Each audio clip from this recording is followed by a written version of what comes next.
Doesn't look like there's a special pattern on here, because I can't believe I just hit it first time. Clean the threads on our bolts. We use a little blue Loctite just to make sure they don't come off when we're going down the road.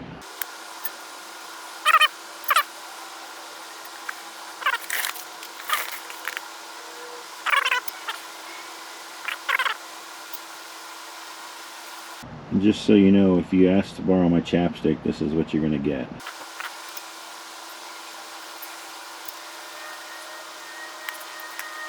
Just got to find a 19mm socket.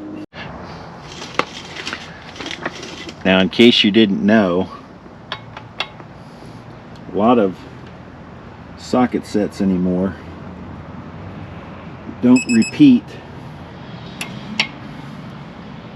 the same sizes. There are some sizes that cross over between metric and SAEs. 11mm and 7/16 are the same, half and 13 are the same.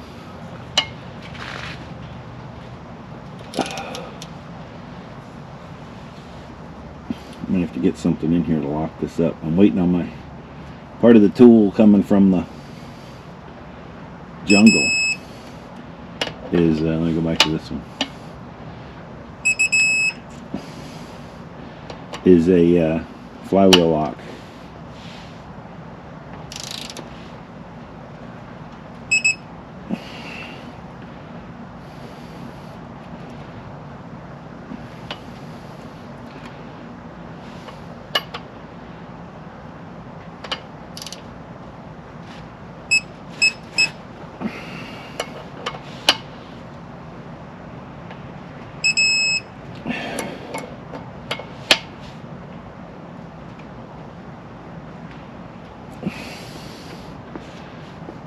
Let's see if I can get them this way.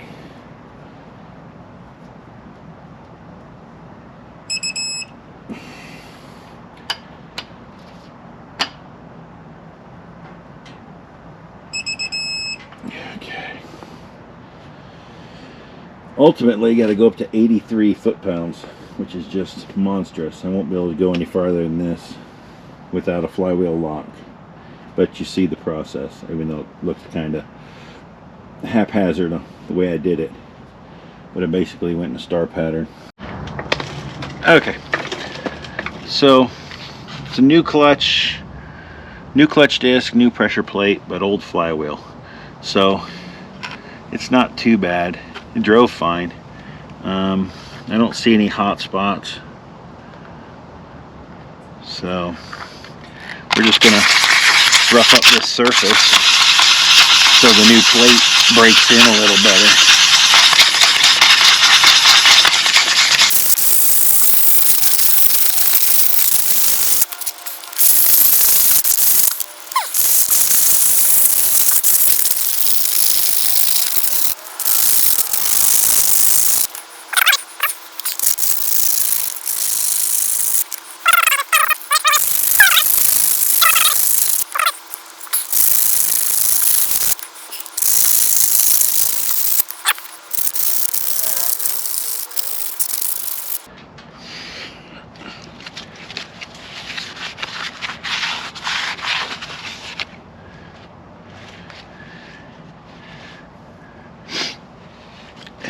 That'll get us going. Okay, this says on there, flywheel side, tells you right there. So they're usually pretty good about labeling that kind of stuff.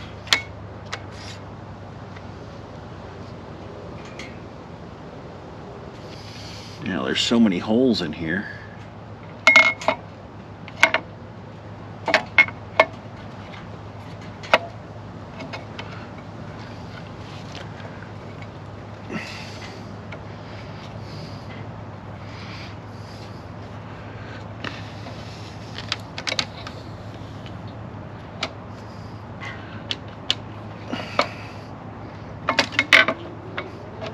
There we go.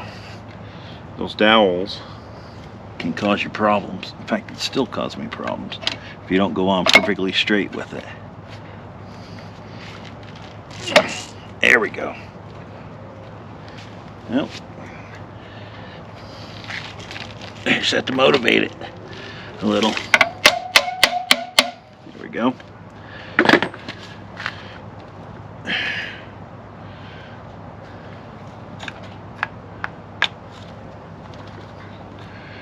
When you're tightening this down, everything wants to sag, and it won't really matter till you come time to install a transmission, and it's not truly lined up because the clutch plate is sagged. So just lift up on this till you get the bolts tightened down a little more to where it'll hold the clutch plate in position tightly against the flywheel. And find some clutch bolts. Where'd the chapstick go? Actually, these have locking teeth, so we don't need the chapstick.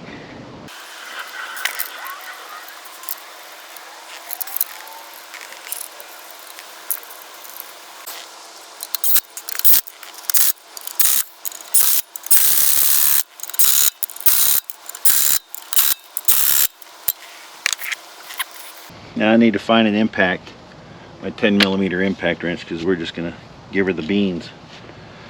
This thing I'm sure will way over torque them, so that's good. Okay, we're gonna have some good times now. We're gonna do a compression check on this engine because I haven't been able to do that. I'm using the old harness that came with the engine, and I got just enough hooked up to it to use the starter. Okay, I think we're good to go. Let's see.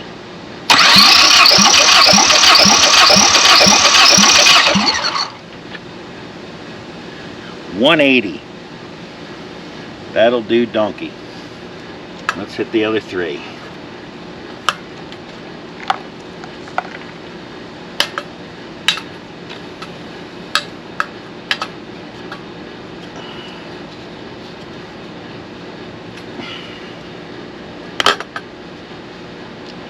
Hold on 1 second.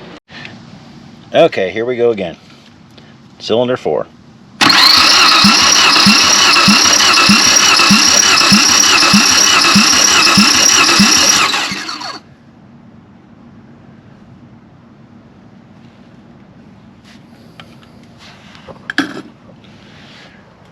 Houston, we have a problem. Let me troubleshoot this for a second. Okay.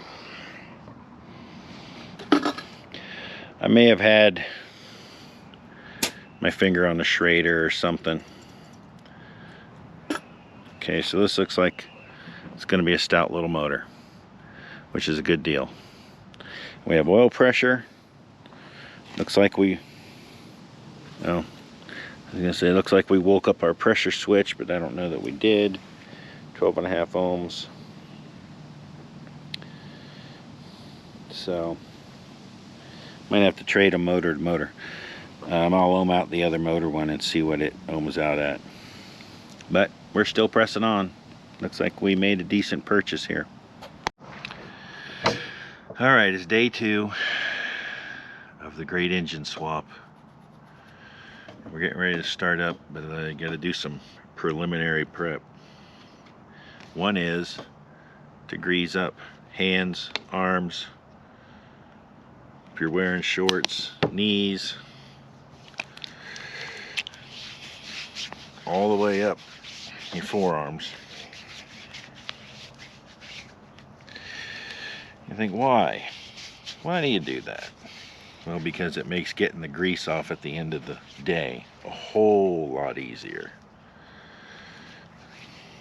And since these pants have a hole in the knee, gonna grease up at least that knee as well.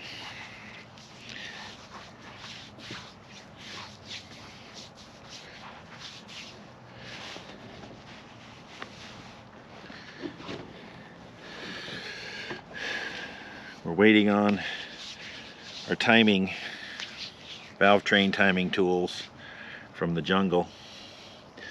They said they would be delivered by 9 o'clock last night, and then they sent a message saying sorry, they're not going to make it tonight. I actually ordered the water pump for it as well from Amazon. Now they're telling me it'll deliver between today and the 22nd. So basically within the next week I'll get my water pump. When I ordered it, they told me it'd deliver yesterday. So, and then the tools are supposed to be here by tonight at 9. So now I'm just doing stuff to keep making forward progress until the tools show up. Because once the tools show up, I can change the front crank seal. And then if I really had to, which I don't want to, but if I had to, I could put the engine in and put the water pump in the car, which would suck. So worst case, I go up to AutoZone, buy a water pump for $14 more because my time is worth something to me as well. And when the Amazon one does show up, I just return it. We'll see. So, but let's change some transmission axle seals. So I try and change these seals anytime I pull the axles out. I mean, that's how easy it is. I don't know if this thing's been in 200,000 miles or not. So it's cheap insurance while it's laying here on the table. Okay, so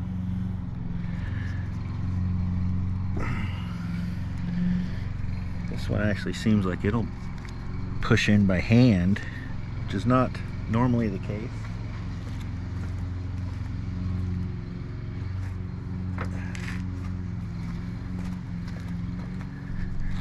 But we're gonna motivate it to go a little faster.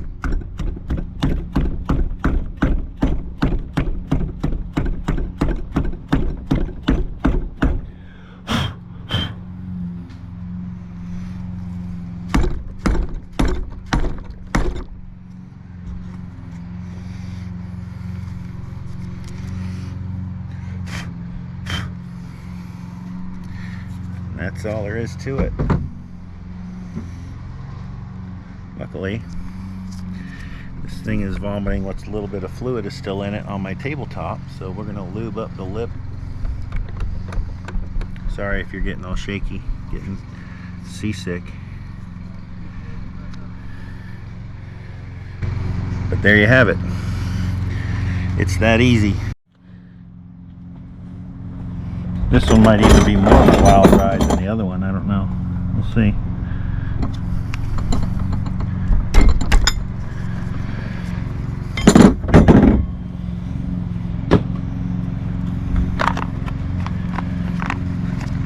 It's a good old National 710396.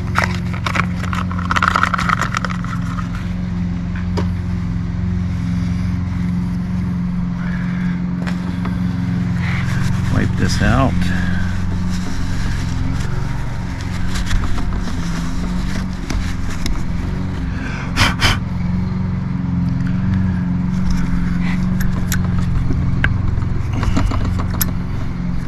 Yeah.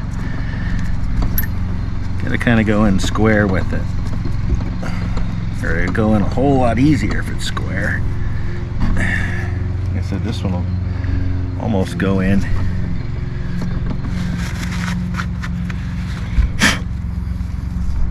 Out.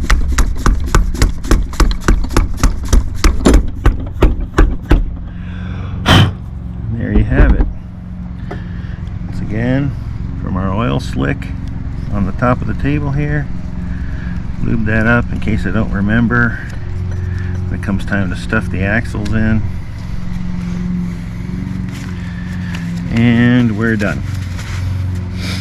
Once again, we're back to waiting on our toolkit because it has a flywheel lock to hold the crank still when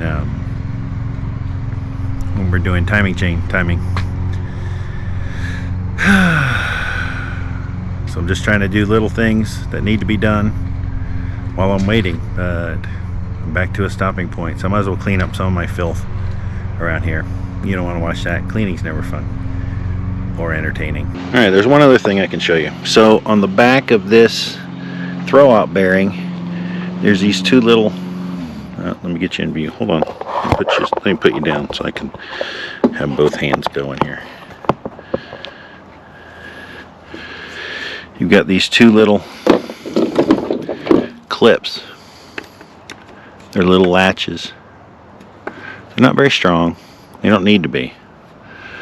But they latch onto these two little points on the throwout bearing actuation arm.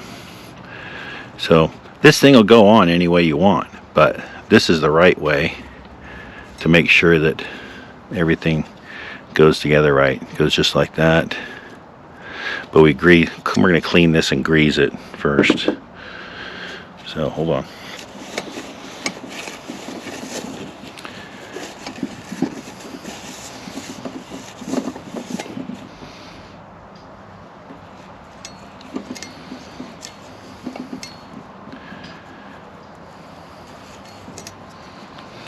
And we're going to clean or grease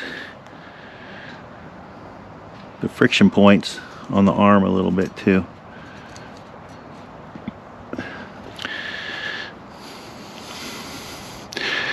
Clip.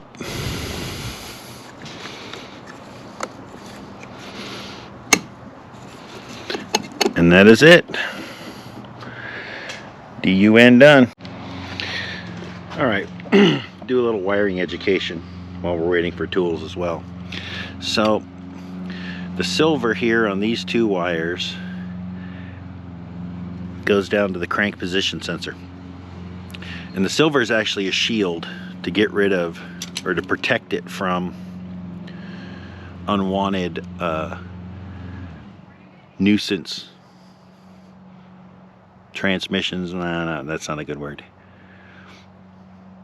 From voltages and other signals that can interfere with that, because it's a very low power signal. It's just pulses from the crank position sensor here from these little teeth on the harmonic balancer, and it sends those pulses to the computer.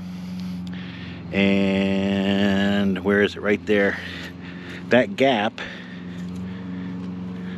right there is what tells it when number one's at top dead center. And so how it knows where the crank is this gap in the signals. Well, it can easily pick up errant signals from the ignition, from if you got a rocking amp in here and you got power lines coming through from the battery back to the amp, and all that current flow causes magnetic fields which can interrupt that. So this has to be shielded to keep all that mess out, so it has a nice clean signal to the computer to make the car run.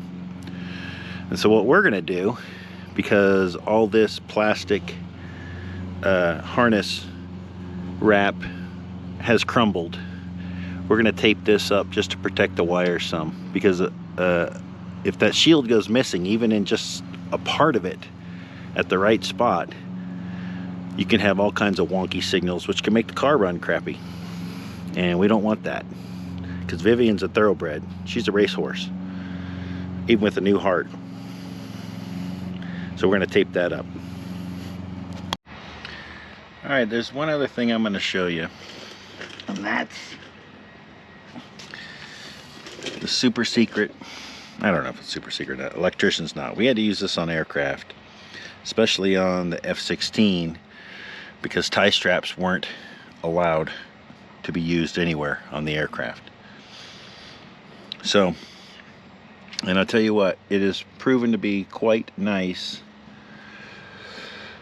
Picture this thing is in the car, and you got to run your hand down here, and you've got the end of a chopped off zip tie here, anywhere. You run your arm down. I can show you. I don't currently have any right now. Usually I have scratches from dragging my arm down the improperly chopped off zip tie tail. So these will keep that from happening. And you can do this with any string. It doesn't have to be this flat string. You can do it with, you know, kite string, any kind of string really. Fatter though it gets a little difficult. But so you make a loop, you got a short end, you got a long end. Grab your long end from inside that loop, make another loop. Then put the short end through it and pull it all tight.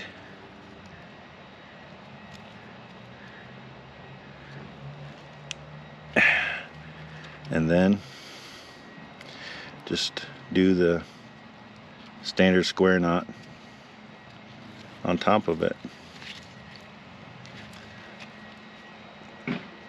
or granny knot, doesn't really matter, but that'll keep it tight.